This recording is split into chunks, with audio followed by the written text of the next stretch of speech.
آپ دیکھ رہے ہیں BOW92 اور میں ہوں ساحل جعفری۔ دنیا بھر کی طرح ڈنمارک کوپن ہیگن میں بھی پاکستان سوسائٹی کے زیر اہتمام جشن آزادی کی ایک بہت بڑی تقریب کا انعقاد کیا گیا۔ جانیے آج کی اسپیشل رپورٹ میں۔ دنیا بھر کی طرح ڈنمارک کوپن ہیگن میں بھی پاکستان ویلفیئر سوسائٹی کے زیر اہتمام جشن آزادی کا پروگرام۔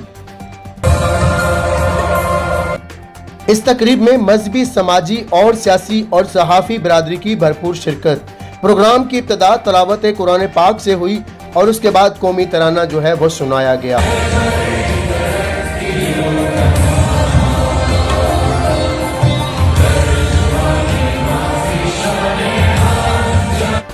سفیر پاکستان نے 14 اگست کے حوالے سے شہداء کی قربانیوں کو سراہا اور کہا کہ پاکستان ہمیں بہت سی قربانیوں کے بعد ملا ہے۔ ہمیں اپنے ملک کی قدر کرنی چاہیے اور اپنے وطن سے محبت کرنی چاہیے۔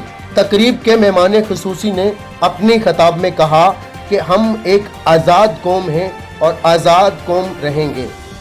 Chairman Chaudhry Liaquat Ali, president Chaudhry Ghaffar Ahmed, vice chairman Chaudhry Qadardad, senior vice president Chaudhry Saqib Akram, vice president Chaudhry Javed Iqbal, vice president Daud Anwar, chief organiser Haji Mushtaq Ahmed, general secretary Chaudhry Muzaffar Bashir, secretary information Chaudhry Manzar Shahbaz,